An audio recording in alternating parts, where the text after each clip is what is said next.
queridos e queridas alunos e demais inscritos no canal, também aqueles que estão dando a primeira passadinha por aqui. Eu sou o professor Everaldo Medeiros Dias e este é mais um vídeo do canal Descomplicando o Direito Empresarial. Esse aqui é o segundo vídeo que nós estamos tratando a respeito da personalidade jurídica.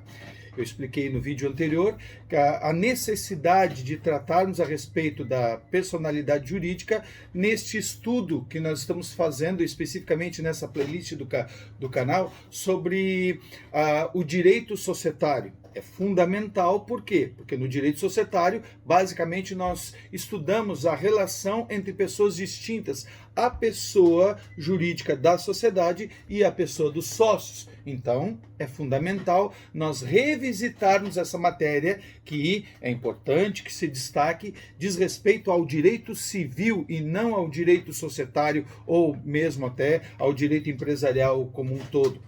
Ao contrário do que eu falei no vídeo anterior, é verdade, eu disse que iria fazer 2 vídeos sobre a personalidade, mas há necessidade de 3. Então, no outro vídeo nós falamos a respeito de questões básicas da personalidade, sobre a diferença de pessoa para ser humano, de pessoa para sujeito de direito. Agora, especificamente, nós vamos falar a respeito da pessoa física ou natural, a sua origem, e da pessoa jurídica, e deixar para o terceiro vídeo, para não ficar muito comprido esse vídeo aqui, para falar a respeito exclusivamente das modalidades das pessoas jurídicas de direito privado, ok? Então, nesse vídeo, pessoa física ou natural é o que nós vamos ver na sequência das partes deste vídeo agora.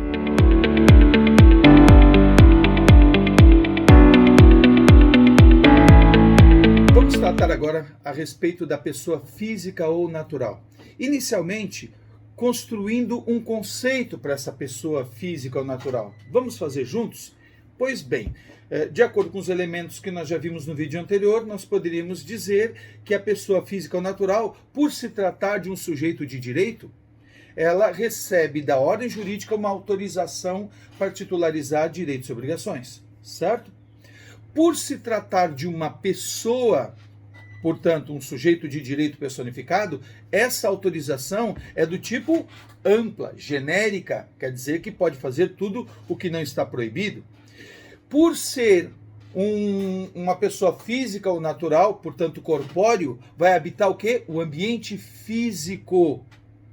Então, nós poderíamos concluir que a pessoa física ou natural seria o ser humano, né, da espécie sapiens, dotado de personalidade, ok?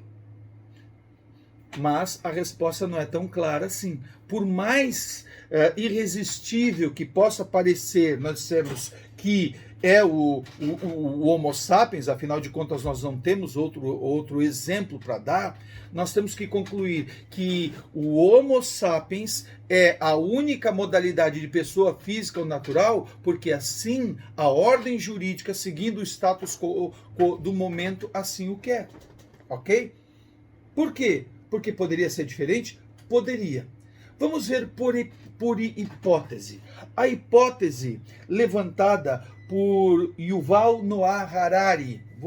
Me permitam apresentar esse livro fantástico, um dos melhores que eu já li na minha vida. Vocês já devem ter visto aí por várias livrarias. O Yuval Noah Harari, deixa eu ver aqui, página 26, ele faz uma indagação, eu destaquei aqui, ele faz a indagação dizendo o seguinte, né? Lembrando que o Homo sapiens, ele apareceu no planeta Terra, lá em torno de 250 mil anos atrás. O Yuval Noah Harari, ele fala em 150 mil, já tem atualizações, já acharam uns ossos lá, por outro canto da África, lá que já vai para 250 mil. Mas o que acontece? A ciência já uníssona dizendo que por várias dezenas de milhares de anos, a nossa espécie sapiens conviveu com outras espécies humanas, ou seja, do gênero humano, mas de outra espécie humano, mas de outra espécie, não sapiens. E aí, nessa indagação que o Harari faz aqui, ele diz o seguinte: o que acontece se uma das espécies, a mais conhecida, que é o homem de Neandertal, não tivesse desaparecido do planeta Terra por volta de 30 mil anos, como aconteceu, né? Eles iriam estar convivendo conosco, e aí seria, né? O que poderia ter acontecido? Eu acrescento, dentro das várias hipóteses que o Harari coloca lá, que deveria se estender, neste caso, a personalidade também aos neandertais. Vocês devem estar pensando, Everaldo ficou maluco. Ah, mas olha aqui, eu tenho um outro livro, olha a aparência que eles teriam.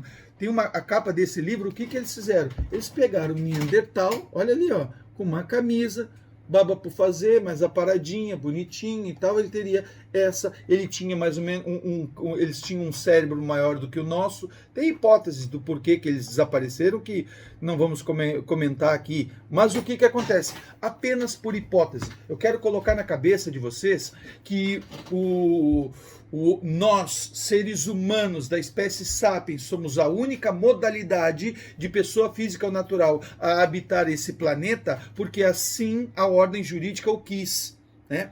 Lá atrás, nem todos os seres humanos eram pessoas físicas ou naturais. Quem sabe mais para frente, outras modalidades podem surgir, ok? Então, quem é que é a pessoa física ou natural? É o sujeito de direito personificado que habita o ambiente físico. Qual é o exemplo que nós temos? Apenas o Homo sapiens. Nós, Homo sapiens. Por quê? Porque a ordem jurídica assim o quer. Vai continuar dessa forma mais para frente? Não sabemos. Ok?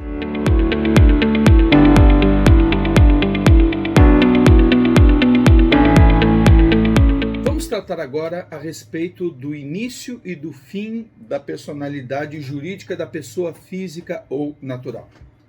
Quanto ao início da personalidade jurídica da pessoa física ou natural, o direito positivo brasileiro adotou a chamada teoria natalista. Natalista por quê? Porque ela determina que o início da pessoa física ou natural se dá a partir do nascimento com vida, de acordo com o que estabelece o artigo 2º do Código Civil, né, que diz que a personalidade civil da pessoa começa a partir do seu nascimento com vida, ponto e vírgula. Já verificamos isso no vídeo anterior, né? Não é, como já falamos aqui, como ocorre, por exemplo, na Argentina, que diz que a personalidade começa a partir da concepção. Então, lá na Argentina, o direito positivo argentino adota, quanto ao início da personalidade jurídica da pessoa física ou natural, a teoria concepcionista. A nossa é natalista porque é a partir do nascimento. Existe uma outra teoria também, que era adotada, por exemplo, pela Espanha até 2014, que é a teoria da personalidade condicional. Não bastava o nascimento com vida, tinha que ter uma condição. Nesse caso, aguardava-se 24 horas para verificar se a vida era viável. Se morria dentro dessas 24 horas, não adquiria personalidade. Em outros tempos, se estava condicionado, inclusive, não só a viabilidade da vida, mas a aparência, né, para que não fosse um monstro. Olha que coisa horrorosa. Mas o importante é o seguinte, destacar: o início é a partir do nascimento com vida, no direito positivo brasileiro, seja a condição que for, seja o tempo que for, se demonstrou vida extrauterina, né, encheu os pulmões de ar logo após o nascimento, mesmo que não não respire pela segunda vez, já adquiriu personalidade jurídica. E essa personalidade jurídica, ela permanece ininterrupta pela vida toda. Ininterrupta pela vida toda, né? E vai ter o seu fim o quê? Com a morte. Mas aí não se pode confundir personalidade jurídica com uma outra coisa, que me permita poder resgatar também, com capacidade. com capacidade. Uma criança com 10 anos de idade tem personalidade jurídica? Tem. Pode contrair direitos e obrigações? Pode. Pode ser bilionária? Pode. Ela não pode administrar sua fortuna. Por quê? Porque ela não tem capacidade. E aí, neste caso, deste exemplo, ela vai precisar de um representante legal. Completou 16 anos, de acordo com a nossa legislação, ela passa a ter aí uma incapacidade relativa. Então ela deixa de ser representada para ser assistida. Os atos praticados pelo absolutamente incapaz são nulos. O relativamente incapaz são anuláveis e aos 18 anos de idade se adquire a personalidade, a capacidade, ó, eu confundindo ali, a capacidade plena. Vocês, não eu, que sou velho, sou do tempo do Código Civil velho, tive que esperar os 21 anos de idade, ok? Então, o período de aquisição da personalidade da pessoa física ou natural e até o término é o quê? Do nascimento com vida até a sua morte. Existe possibilidade de suspender, de interromper essa personalidade? Não. Da capacidade, sim. Mas nós não estamos falando de capacidade aqui, estamos falando de personalidade jurídica da pessoa física ou natural, ok?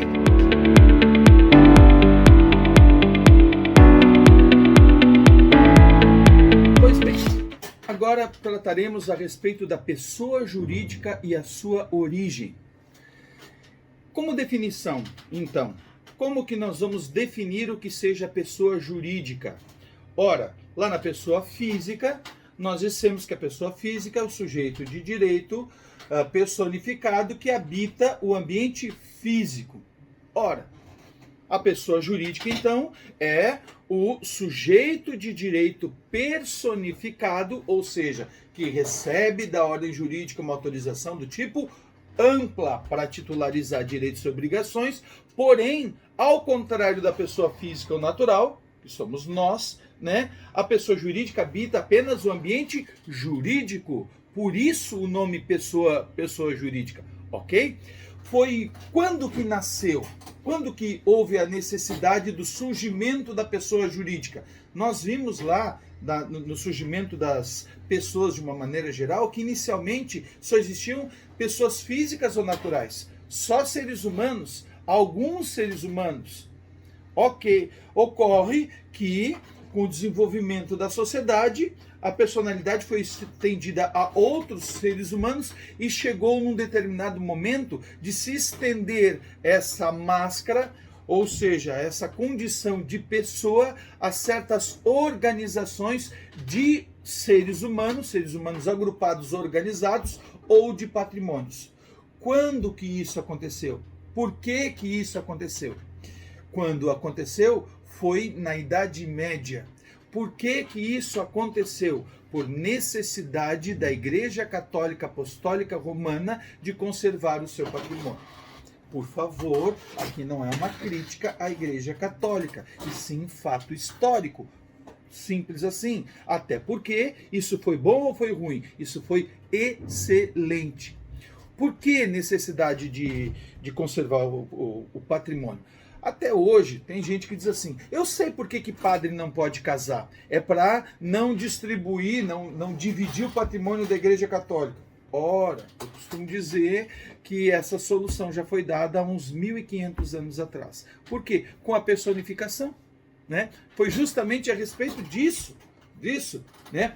Por quê? Porque o patrimônio da Igreja Católica pertence à pessoa jurídica da Igreja Católica e não aos padres, não ao clero, os membros da igreja, ao clero, os padres e os bispos. Então foi uma construção, né? Construção a partir de Agostinho de Hipona, Tomás de Aquino, que foram canonizados como santos pela Igreja Católica, depois que construíram essa filosofia, esse fundamento, e se consolidou a pessoa jurídica justamente na organização da Igreja Católica Apostólica Romana. Deu tanto certo que isso se estendeu para outras organizações. ok? O que nos interessa, quando que a personalidade jurídica chegou, a personalidade jurídica de pessoa jurídica chegou na atividade econômica. Chegou já na chamada Baixa Idade Média, lá nas sociedades em comandita simples, né? Porque não era reconhecida ainda a personalidade lá para a sociedade em nome coletivo, mas a comandita simples, que é formada pelo sócio comanditado e o comanditário, né? Quando houve a necessidade de investimento de capital, né, nas atividades daqueles que já estavam estabelecidos na atividade comercial, porque até então o empréstimo de dinheiro a juro era considerado pecado, usura. Então foi uma forma de burlar isso por meio de captação de lucro, de investimento do capitalista no negócio já estabelecido. Então, houve a necessidade mais para frente para controlar isso de registro, e esse registro nasceu a personalidade jurídica para as atividades comerciais.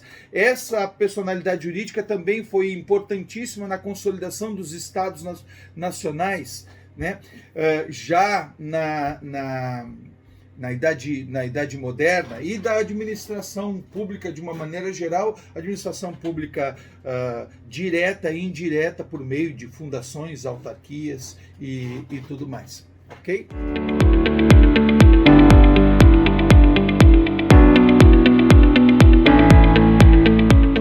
Então vamos falar agora do início e do fim da pessoa jurídica, sobretudo da pessoa jurídica de direito privado. E com essa parte nós concluímos o segundo vídeo sobre a personalidade jurídica, deixando para o terceiro vídeo as modalidades das pessoas jurídicas de direito privado, ok?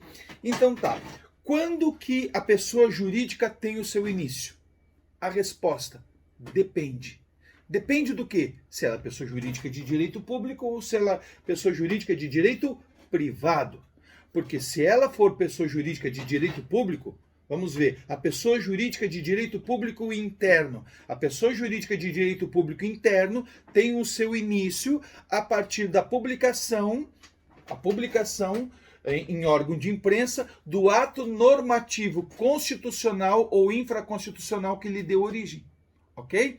Então, a lei, né, em sentido amplo, em sentido genérico, quando ela é publicada, nasceu aquela pessoa jurídica de direito público interno, a pessoa jurídica de direito público externo, a partir do reconhecimento do Estado brasileiro da existência daquele Estado estrangeiro. Já a pessoa jurídica de direito privado, que particularmente nos interessa pela natureza do nosso estudo, de acordo com o artigo 45 do Código Civil, e no que diz respeito especificamente às pessoas jurídicas, aliás, às sociedades empresárias ou simples, lá pelo 985, o início da personalidade jurídica se dá a partir do registro dos atos constitutivos dessas pessoas jurídicas no órgão de registro competente. Ou seja, eu pego os atos constitutivos daquela pessoa jurídica de direito privado, estatutos ou contratos, dependendo da modalidade, e levo a registro no órgão de registro competente, nasceu. Ok? Por exemplo, o contrato social da sociedade limitada, o estatuto da sociedade anônima, e leva a registro no órgão de registro competente. Qual é que é o órgão de registro competente? Alguém pode chegar e dizer, eu sei. Qual? A junta comercial. Não. Porque depende da competência. Depende da competência. O órgão genérico é o cartório de registro civil das pessoas jurídicas, né? Muito embora o volume não seja maior ali. Nós vamos registrar, de acordo com a lei de registro de empresas, lá na junta comercial, as sociedades empresárias, a EIRELI e o empresário individual, muito embora o empresário individual, como nós já vimos em outros vídeos, né, não se trata de pessoa jurídica, mas sobretudo as sociedades empresárias na junta comercial. Outras, por exemplo, a sociedade de advogados. A sociedade de advogados nós vamos registrar onde? Na OAB. Então, dependendo a sociedade simples, genérica, no cartório de registro civil de pessoas jurídicas, as fundações no cartório de registro civil de pessoas jurídicas. Para cada uma dessas modalidades tem o seu órgão competente. Diz o artigo 45. Registrou, nasceu a pessoa jurídica de direito privado. O fim das pessoas jurídicas de direito privado se dá com a sua dissolução, que aí é um tema que nós vamos tratar mais para frente, ok? Com isso, nós encerramos esse vídeo aqui, para não misturar, para não ficar muito comprido. Já deve estar chegando editado, vai ficar em torno de uns 20 minutos. O outro ficou comprido, chegou nos 25. Vou até parar de falar logo. E nós voltamos com o próximo vídeo a respeito das modalidades e pessoas jurídicas de direito privado e concluindo essa parte introdutória, na verdade preliminar ao estudo do direito societário, ok? Então, até o próximo vídeo.